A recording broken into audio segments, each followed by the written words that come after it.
जय हिंद साथियों, स्वागत है आपका एक नई वीडियो के ऊपर। माय डियर फ्रेंड, देखिए, अगर वेजाइनल ड्राइनेस की समस्या से आप सफ़र कर रहे हैं तो मोस्टली आपको 6 ऐसे मुख्य लक्षण हैं जिसके बेस पे आप जज कर सकते हैं कि एक्चुअल में आपको वेजाइनल ड्राइनेस की समस्या है कि नहीं है। ठीक है, अगर इन 6 लक्षणों को आप देख लेते हैं और समझ लेते हैं तो आपको एकदम एग्जैक्ट जानकारी हो जाएगी एक्चुअल में आपकी कंडीशन क्या है। अगर वेजाइनल ड्राइनेस की समस्या से सफ़र कर रहे हैं, उसको ठीक करना चाहते हैं, इस वीडियो को कंप्लीट वॉच कीजिए। इस वीडियो के अंदर मैंने पूरा डिटेल में आपको समझाया है कि आप कैसे अपनी समस्या को हमेशा के लिए जड़ से ख़त्म कर सकते हैं। साथ में मैंने इसके कारण भी बताए हैं कि एक्चुअल में आपको वेजाइनल ड्राइनेस की समस्या जो होती है वो क्यों होती है, क्योंकि कारण भी जानना बेहद ज़रूरी हो जाता है। जनरली जो भी मेरे क्लिनिक के ऊपर आता है या कोई टेली कंसल्टेशन लेता है, फ़ोन पे बात करता है, जितने भी ऑनलाइन पेशेंट हमारे, तो वो जनरली उनका सबसे पहले यही सवाल होता है कि मुझको वेजाइनल ड्राइनेस की प्रॉब्लम जो है वो स्टार्ट क्यों हुई है, उसके पीछे का एक्चुअल कारण क्या है। तो यहाँ पे मैं पूरा का पूरा डिटेल में सब चीज़ डिस्कस करने वाला हूँ कि वेजाइनल ड्राइनेस के बारे में, कि एक्चुअल में जो कारण है वो क्या है और उसका क्या एक्चुअल में इलाज है, वास्तविक इलाज क्या है, उसके बारे में पूरा डिटेल में मैंने जानकारी दी है। ठीक है, पहले आइए जान लेते हैं मुख्य रूप से जो 6 लक्षण हैं उनके बारे में। माय डियर फ्रेंड, देखिए, अगर वेजाइनल ड्राइनेस की समस्या आपको स्टार्ट हुई है तो मुख्य रूप से ये 6 लक्षण देखने को मिलेंगे। नंबर 1, आपको बर्निंग एंड ईचिंग, मतलब वेजाइनल एरिया के अंदर आपको बहुत ज़्यादा जलन हो रही है, खुजली हो रही है, बहुत ज़्यादा इंटेंस खुजली और जलन हो रही है, तो मे भी चांसेस है आपको वेजाइनल ड्राइनेस की समस्या स्टार्ट हुई है। ठीक है, मुख्य रूप से 6 लक्षण अगर देखने को मिलते हैं तो मे भी चांसेस है फुली कि आपको वेजाइनल ड्राइनेस की समस्या स्टार्ट हुई है। ठीक है, नंबर 1 पे मतलब बर्निंग और रीचिंग देखने को मिलेगी, यानी कि खुजली और जलन देखने को मिलेगी। दूसरे नंबर पे है bleeding after sex due to vaginal wall tissue breaking open.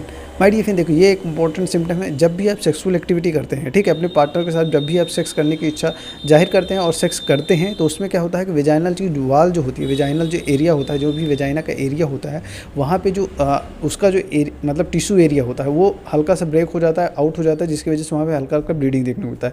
इसके पीछे कारण मैं आपको समझा देता हूँ। होता क्या है कि जनरली जब भी आप सेक्सुअल एक्टिविटी करते हैं तो वहाँ पे एक लिब्रिकेशन होने की ज़रूरत है, मतलब वहाँ पे एक लसलसा पदार्थ निकलता है, लेकिन यही वेजाइनल ड्राइनेस की वजह से वहाँ पर लसलसा जो पदार्थ है वो नहीं निकलता है, जिसकी वजह से वहाँ पे ड्राइनेस आ जाती है। ठीक है, होता क्या है, जब आप पेनिस इंटर करते हैं महिला के वेजाइना के अंदर तो जितना रगड़ उत्पन्न होता है, जिसकी वजह से क्या हल्का हल्का जो वहाँ के टिश्यू होते हैं वो डैमेज होने लगते हैं, उसकी वजह से हल्का स्लाइटली ब्लीडिंग आपको देखने को मिलने वाली होती है। ठीक है, तो ये भी एक मुख्य लक्षण है जिसकी वजह से हम ईजिली पहचान सकते हैं कि आपको वेजाइनल ड्राइनेस की समस्या है कि नहीं है। ठीक है, तीसरा मुख्य सिम्टम देखने को मिलता है आपका जो वल्वा का एरिया होता है। वल्वा मतलब जहाँ पे आपको पेशाब करने का रास्ता, वेजाइना यानी कि जो सेक्स करने का रास्ता है, ये कंप्लीट जितना भी एरिया होता है, वल्वा का रीजन होता है, वहाँ पे हल्का सोरनेस या हल्का पेन देखने को मिलेगा हमेशा। हल्का हल्का ब्लीडिंग कह रहे हैं, मतलब हल्का हल्का दर्द आपको महसूस हमेशा होता रहेगा। ठीक है, सेक्सुअल एक्टिविटी करते हैं तो भी, नहीं भी करते हैं तो भी ये समस्या जनरली कॉमनली देखने को मिलती है, जिनको भी वेजाइनल ड्राइनेस की समस्या अक्सर होती है। ठीक, चौथा मुख्य सिम्टम जो देखने को मिलता है वो है यूटीआई का। अगर आपको वेजाइनल ड्राइनेस की समस्या अक्सर स्टार्ट होती है तो महिलाओं में ये अक्सर देखा गया है कि यूटीआई यानी कि यूरिनरी ट्रैक्ट इन्फेक्शन, यानी कि पेशाब का जो नली होती है उसका जो इन्फेक्शन है उसकी वजह से भी मतलब जब भी वेजाइनल ड्राइनेस होगी तो मुख्य रूप से आपको ये देखने को मिलेगा कि आपका जो वेजाइनल एरिया है वहाँ पे हमेशा इन्फेक्शन होने के चांसेस बहुत ज़्यादा बढ़ जाते हैं। ठीक है, या तो ईस्ट इन्फेक्शन भी देखने को मिलता है। ईस्ट इन्फेक्शन का मतलब क्या होता है कि हल्का हल्का वहाँ पे जिस इस प्रकार का जो फंगस है उसका ग्रोथ होने लगता है। ये भी एक कॉमन प्रॉब्लम है जिसकी वजह से जनरली वेजाइनल ड्राइनेस में देखने को मिलती है। ठीक है, तीसरा इसमें पांचवा मुख्य लक्षण देखने को मिलता है, हमेशा आपको पेशाब करने की इच्छा बनी रहेगी। मतलब आप पेशाब करके आते हैं लेकिन फिर आपको महसूस होगा कि दोबारा पेशाब करने जाना पड़ता है। तो ये एक कॉमन प्रॉब्लम है जिसकी वजह से हम जज कर सकते हैं कि मे भी चांसेस हैं कि आपको वेजाइनल ड्राइनेस की समस्या स्टार्ट हुई है।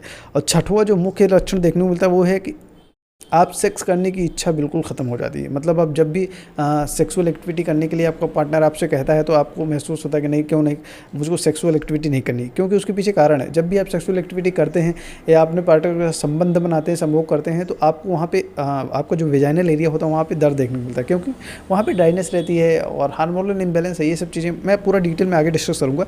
अगर ये 6 मुख्य लक्षण देखने को आपकी बॉडी के अंदर मिल रहे हैं तो मे भी चांसेस हैं आपको वेजाइनल ड्राइनेस की समस्या स्टार्ट हो गई है। ठीक है, तो आपको समझ में 8 मुख्य पॉइंट है जिसके ऊपर हम इस वीडियो के अंदर डिस्कस करने वाले हैं। नंबर 1 तो मैंने sign you have vaginal dryness, यानी कि जो लक्षण होते हैं वो तो मैंने बता ही दिया, तो इसके बारे में पूरा डिस्कस कर दिया है। दूसरा, व्हाट इज़ वेजाइनल ड्राइनेस, यानी कि वेजाइनल ड्राइनेस एक्चुअल में होता क्या है उसके बारे में डिस्कस करेंगे। तीसरा, हमारे top reason behind the vaginal dryness, यानी कि मुख्य जो टॉप रीजन्स हैं, कारण हैं, उसके बारे में पूरा डिटेल में हम यहाँ पे डिस्कस करेंगे।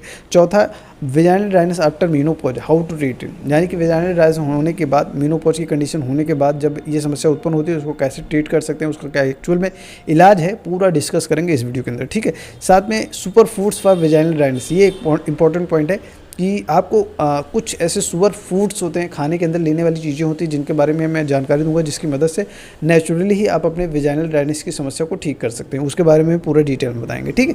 बाकी life style changes to improve your vaginal health, यानी कि अगर आप लाइफ स्टाइल में क्या मॉडिफिकेशन करें, क्या ऐसा बदलाव करें जिससे आपका वेजाइनल ड्राइनेस की जो समस्या है वो आसानी से ठीक की जा सकती है, ठीक है। ये सब चीज़ें आपकी मदद करती हैं बिना किसी दवाओं के भी अपनी समस्या को रिकवर करने के लिए, ठीक है। साथ में how to save your moisturiser, इसके बारे में भी बात करेंगे, क्योंकि जनरली इस समय टीवी पे इतना ज़्यादा प्रचार देखने को मिल रहा है कि वेजाइना को क्लीन करने के लिए, साफ़ करने के लिए बहुत सारी दवाएं आती हैं, बहुत सारी चीज़ें आती हैं। तो वो एक्चुअल में उसको इस्तेमाल करना चाहिए कि नहीं करना चाहिए, और इस्तेमाल करना चाहिए तो कौन सा इस्तेमाल करना चाहिए, मन में डाउट रहता है लोगों के।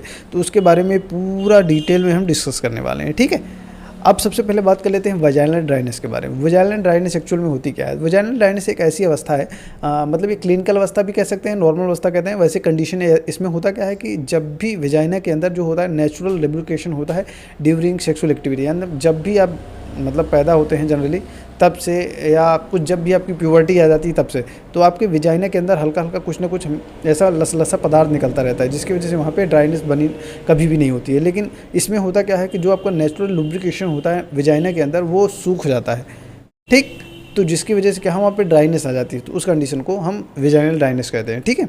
माय डियर फ्रेंड, देखिए सबसे इंपॉर्टेंट पॉइंट के ऊपर आ गए हैं। जनरली जितने व्यक्ति भी आते हैं वो सबसे पहले यही पूछते हैं कि इसके पीछे का कारण क्या है। तो मैं यहाँ पे top reason behind the vaginal dryness, इसके बारे में पूरा डिटेल में मैंने यहाँ पे मेंशन किया हुआ है, आप देख के पढ़ सकते हैं। अन्यथा मैं तो बता ही रहा हूँ आपको एक्सप्लेन करके।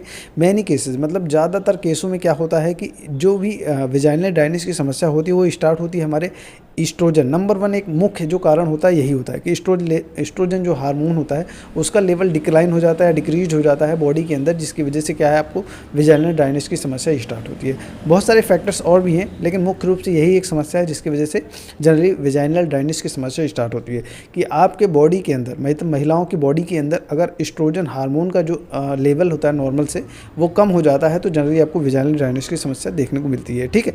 नेचुरली ये ड्यूरिंग द मीनोपॉज की कंडीशन में, मीनोपॉज का मतलब जानते हैं, मीनोपॉज का मतलब ये होता है कि आपके जो ब्लीड मतलब महीना आता है वो बंद हो जाए, उस कंडीशन को हम मीनोपॉज बोलते हैं। मतलब ये लगभग 40+ में ही महिलाओं में अक्सर होता है, तो ये जनरली उसी के अवस्था में देखने को मिलता है, ठीक है। और लगभग मतलब 50% से ज़्यादा महिलाएं हैं जिनको ये समस्याएं उत्पन्न होती ही होती हैं, ठीक है।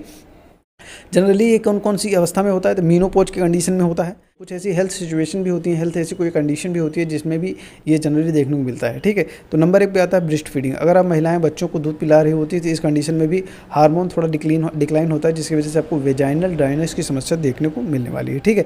अगर आप बर्थ कंट्रोल पिल्स ले रही हैं तो भी ये देखने को मिलता है, यानी कि हार्मोनल पिल्स जो आती हैं बच्चों को, मतलब कुछ लोगों को क्या होता है कि हार्मोनल पिल्स खाती रहती हैं जिसकी वजह से क्या उनको बच्चे अवॉइड करने के लिए, ठीक है। तो उस कंडीशन में भी आपको जनरली देखने को मिलता है, ठीक है। बाकी अगर आपका कोई कैंसर का ट्रीटमेंट चल रहा है तो उसमें कीमोथेरेपी वगैरह चल रही है, हार्मोनल थेरेपी चल रही है, तो उसमें भी देखने को मिलता है। एक बहुत बड़ा मुख्य कारण देखने को मिलता है हेल्थ कंडीशन में, वो है डायबिटीज़, यानी कि शुगर की समस्या, जो कि आज के समय में समझ लीजिए बहुत सारे लोगों को इससे पीड़ित हैं। तो ये भी एक अवस्था है जिसकी वजह से जनरली देखने को मिलती है। या कोई मेडिकेशन चल रही है, एंटीएस्ट्रोजन मेडिसिन चल रही है, यूटीआई, फाइब्रॉइड, इंडोमेट्रियोसिस, इनकी दवाएं चल रही हैं, तो भी में चांसेस हैं कि आपको देखने को मिलता है। या एक बहुत ही महत्वपूर्ण कारण देखने को मिलता है वो है ओवरीज को निकाल देना। जनरली बहुत सारी महिलाओं को क्या है कि बहुत ज़्यादा सिस्ट वगैरह की संभावना हो जाती है, बहुत अदर कोई और समस्याएं स्टार्ट होती हैं जिसकी वजह से उनकी ओवरीज जो होती हैं वो निकाल दी जाती हैं। उसके बाद ये जनरली समस्या वेजाइनल ड्राइनेस की देखने को मिलती है, ठीक है। तो ये कुछ मुख्य कारण है जिसकी वजह से जनरली आपको वेजाइनल ड्राइनेस की समस्या देखने को मिलती है। अदर कुछ फैक्टर हैं जिसके बारे में बता दें तो वो है जनरली बहुत ज़्यादा किसी को अगर क्रोनिक स्ट्रेस की समस्या है तो भी ये समस्या देखने को मिलती है। क्रोनिक स्ट्रेस का मतलब होता है किसी एक ऐसी चीज़ के बारे में बहुत ज़्यादा टेंशन या तनाव ले लेते हैं और उसकी वजह से क्या है हार्मोनल इम्बैलेंस की डिस्टर्बेंस होती है जिसकी वजह से आपको ये समस्याएं उत्पन्न होती हैं, ठीक है। देखो क्रोनिक स्ट्रेस क्या है, वो आपके हार्मोन को डिसबैलेंस करेगी ही, ये कोई चारा नहीं है, क्योंकि ये काफ़ी साइंटिफिक रिसर्च के अंदर ये चीज़ें देखी जा चुकी हैं, ठीक है। या तो कोई ऑटो इम्यून कंडीशन आपके अंदर डेवलप हुई है, जो चीज़ मैंने आगे पीछे वीडियो के अंदर डिस्कस किया है, तो वो भी एक कारण है। या तो बहुत ज़्यादा स्मोकिंग करते हैं तो उसकी वजह से भी ये समस्याएं देखने को मिलती है। या आप बहुत ज़्यादा सेक्सुअल एक्टिविटी बहुत कम करते हैं तो उसकी वजह से भी ये समस्या देखने को मिल सकती है। मीनोपॉज एक मुख्य कारण है ही है। बाकी कुल मिला के बात यह है कि अगर एस्ट्रोजन हार्मोन का डिक्लाइन अगर आपको नॉर्मल लेवल से होता है तो जनरली आपको वेजाइनल ड्राइनेस की समस्या देखने को मिलती है। बाकी तो मतलब सब एक प्रकार का रिस्क फैक्टर है, लेकिन मुख्य वजह जो होती है है ये यही होती है। ठीक, देखिए अब बात कर लेते हैं सोल्यूशन के बारे में, यानी कि अगर आपको ये समस्या हो गई है और उसको ठीक करना चाहते हैं तो कैसे ठीक कर सकते हैं। देखिए कुछ इंपॉर्टेंट पॉइंट है जो कि विशेष रूप से आपको ध्यान देना है। नंबर 1, हेल्दी फैट्स लेना है। हेल्दी फैट्स का मतलब होता है स्पेशली ओमेगा 3 रिच फैट्स। इसको कैसे ले सकते हैं मैं आपको बता देता हूँ। वॉलनट्स का प्रयोग कर सकते हैं, चिया सीड्स का इस्तेमाल कर सकते हैं, इनमें रिच मात्रा में पाया जाता है। तो अगर इसका रेगुलर इस्तेमाल करते हैं तो ये आपको धीरे धीरे आपकी जो कंडीशन है उसको नॉर्मल करने में मदद करता है। ठीक, इसी में दूसरा पॉइंट है हाइड्रेशन। अगर आप अपनी बॉडी के अंदर अच्छी मात्रा में पानी की मात्रा बढ़ाते हैं, यानी कि आप जितना पानी पीते हैं वो भी नेचुरल सोर्सेज से, जैसे कि आप फ्रेश फ्रूट्स वगैरह ले सकते हैं, मतलब कोई भी चीज़, जैसे आप फ्रूट्स ले रहे हैं कोई भी फ्रूट्स ले सकते हैं जिसमें पानी की मात्रा ज़्यादा हो। खीरा, ककड़ी, गाजर, मूली, सेब, संतरा, कुछ भी XYZ खाते हैं तो इससे क्या है धीरे धीरे आपकी बॉडी के अंदर जो फ्रेश वाटर जाता है। और एक प्रकार देखिए जो फ्रूट्स होते हैं यानी कि जो फल होते हैं उनका जो आप डायरेक्ट लेते हैं उसमें क्या है वो नेचुरल मिनरल्स रहते हैं, तो वो काफ़ी हेल्प करता है, जिससे आपकी ये समस्या काफ़ी आसानी से रिकवर होना स्टार्ट हो जाती है। ठीक है, इसी में एक नेक्स्ट पॉइंट आ जाता है vitamin E rich foods. Vitamin E से भरा हुआ रिच फूड जो होते हैं वो लेना बेहद ज़रूरी होता है।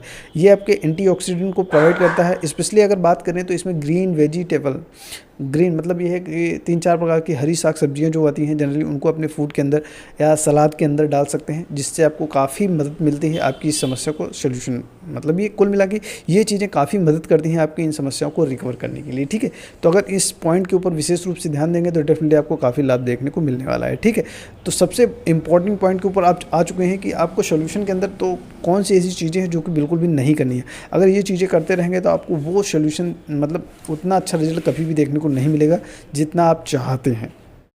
तो कौन कौन सी चीज़ें हैं जो कि बिल्कुल भी आपको नहीं करनी है, तो वो एक चीज़ मैं आपको बता दूं। नंबर 1 तो आपको हाई शुगर फूड्स नहीं लेनी। हाई शुगर फूड्स का मतलब ये होता है कि जिन चीज़ों में आपको चीनी मिला के बनाई जाती है वो चीज़ों का इस्तेमाल करना बिल्कुल भी बंद करना है। चाहे वो मिठाई हो, चाहे वो XYZ कोई भी चीज़ होती है, वो चीज़ें जितना बंद करेंगे उतनी जल्दी आपकी रिकवरी होना अच्छे से स्टार्ट हो जाती है। ठीक है, दूसरा कैफ़ीन। कैफ़ीन का मतलब होता है चाहे आप चाय पीते हैं, कॉफ़ी पीते हैं या कहीं और कोई अदर चीज़, ऐसा कोई सोर्स है जिसमें आप कैफ़ीन की मात्रा आपकी बॉडी के अंदर इंटेक कर रहे हैं तो डेफिनेटली आप उसको बंद कर दीजिए। बाकी स्मोकिंग बंद कर सकते हैं। अल्कोहल पी रहे हैं, स्मोकिंग का मतलब होता है धुआं में उड़ाता चला बहुत सारे लोग हैं ना, तो वो चीज़ बंद कर देनी है अपन को। ठीक, बाकी अल्कोहल कंजप्शन, अगर आप बहुत ज़्यादा दारू या ड्रिंकिंग करते हैं, दारू पीते हैं, ये सब चीज़ करते हैं तो उसको अवॉइड करिए। महिलाओं में इसमें क्या है, मॉडर्न ज़माने के कुछ लोग हैं जो कि काफ़ी इन्फ्लुएंस हो जाते हैं मूवी, पिक्चर, ये सब चीज़ें देख के, तो इसकी वजह से क्या है आपकी बॉडी थोड़ा तकलीफ में गुजरेगी। बाकी करने को आप कर सकते हैं, मेरा तरफ से कोई ऐसा बाउंडेशन नहीं है। ठीक है, लेकिन समस्या का समाधान चाहते हैं तो ये चीज़ करना ही पड़ेगा। ठीक है, बाकी हाईली प्रोसेस्ड फूड आपको बिल्कुल भी नहीं लेना है, यानी कि जो तेल मसाला वाली चीज़ें होती हैं, डीप फ्राइड चीज़ें होती हैं, उनको बिल्कुल भी नहीं लेना। ऑयली फूड वगैरह बिल्कुल भी नहीं लेना है। अगर ये चीज़ें मुख्य रूप से करते हैं, और एनिमल प्रोटीन आपको नहीं लेना है, यानी कि नॉनवेज आपको नहीं लेना है। अगर ये सब चीज़ें करते हैं तो जल्दी आपकी रिकवरी होना स्टार्ट हो जाती है। ठीक है, कुल मिला के बात ये हो जाती है। बाकी अगर कुछ इंपॉर्टेंट पॉइंट की बात करें तो ये है कि अपना लाइफ स्टाइल मॉडिफिकेशन, यानी कि अपनी दिनचर्या को सुधारिए। जितना हो सकता है जल्दी उठिए, सुबह उठिए, अपना भोजन करिए, अच्छे टाइम पे भोजन करिए, अपने समय से भोजन करिए, ये सब चीज़ें स्टार्ट करिए। ठीक है, इससे आपको काफ़ी मदद मिलती है। बाकी जो चीज़ें मैंने बताई हैं कि स्ट्रेस मैनेजमेंट कर सकते हैं। स्ट्रेस मैनेजमेंट का सबसे अच्छा तरीका होता है कि आप अच्छा म्यूजिक, गाना या तो ध्यान, योग, ये सब चीज़ें कर सकते हैं। इससे आपका स्ट्रेस मैनेजमेंट होगा। और सबसे बढ़िया है कि आप डायरी लिखिए, ये सबसे बढ़िया रहता है, ये कर सकते हैं। बाकी आपके जितने भी स्पेशली अंडरगारमेंट्स की बात करते हैं तो वो जितना ढीला पहनेंगे उतना बेस्ट रहेगा। टाइट पैंटीज़ नहीं पहननी है, बहुत ज़्यादा मतलब एकदम जो आपको पकड़ के आपकी बॉडी को रखता है, स्पेशली वो कपड़े बिल्कुल भी नहीं पहनने हैं। और ज़्यादातर अगर ये चीज़ें कॉटन की हों तो उससे बेस्ट कुछ नहीं है। ठीक है, जितना आपको ब्रीदेबल कपड़े पहनेंगे उतना आपको बेस्ट रिजल्ट देखने को मिलने वाले हैं। ठीक, और साथ में आपको फिजिकल एक्टिविटी करना स्टार्ट कर देना है। फिजिकल एक्टिविटी का मतलब क्या होता है, योग, प्राणायाम, ये सब चीज़ें, या तो वॉकिंग कर सकते हैं सुबह मॉर्निंग में लगभग 21 मिनट, 21 मिनट आप चलना स्टार्ट कर दीजिए, या आपको फिजिकल कुल मिला के एक्सरसाइज करना रहता है। अगर ये सब चीज़ें करते हैं तो नेचुरली आप अपनी इस समस्या को रिकवर कर सकते हैं। लेकिन अगर कंडीशन बहुत ज़्यादा दयनीय हो गई, स्थिति बहुत ज़्यादा बढ़ गई है, उसके लिए आप क्या कर सकते हैं वो चीज़ मैं आपको बता देता हूँ। उसके लिए आपको प्रॉपर मेडिकेशन ट्रीटमेंट लेना ही पड़ेगा। अगर आपको समस्या है, बहुत ज़्यादा हॉट प्लेसेस आ रहे हैं, ये सब समस्याएं उत्पन्न हो रही हैं, तो उसके लिए प्रॉपर मेडिकेशन कराइए। जनरली किसी भी अच्छे होम्योपैथिक डॉक्टर से आप संपर्क कर सकते हैं और उनसे आप सलाह ले सकते हैं। ठीक है माय डियर फ्रेंड, देखिए जितनी भी चीज़ें मैंने बताई हैं यहाँ पे, ये सब चीज़ें अगर रेगुलर बेसिस पे आप करते हैं तो आपको इम्प्रूवमेंट देखने को मिलेगा, ये कोई रोक नहीं सकता है। लेकिन ये आपका परमानेंट सॉल्यूशन नहीं है। अगर ये चीज़ें करते हैं तो आपको अच्छा रिस्पॉन्स तो मिलेगा ही, लेकिन अगर जल्दी रिकवरी करना चाहते हैं, अपनी समस्या का समाधान चाहते हैं, तो सबसे अच्छा तरीका रहता है प्रॉपर मेडिकेशन ट्रीटमेंट कराना बेहद ज़रूरी हो जाता है, यानी कि मेडिसिनल ट्रीटमेंट लेना बहुत ज़्यादा ज़रूरी हो जाता है, ठीक है। और इसका प्रॉपर ट्रीटमेंट लेना चाहते हैं तो मुझसे आप संपर्क कर सकते हैं, मैंने अपना डिटेल दे रखा है, या आप क्लिनिक पे आके भी आप हमसे मिल सकते हैं, अन्यथा आप टेली कंसल्टेंशियल कॉल बुक कर सकते हैं, ठीक है। अगर इस समस्या को हमेशा के लिए जड़ से खत्म करना चाहते हैं तो आप हमसे ज़रूर संपर्क कीजिए। थैंक यू सो मच इस वीडियो को देखने के लिए, और मिलते हैं नेक्स्ट वीडियो में। तब तक के लिए भारत माता की जय।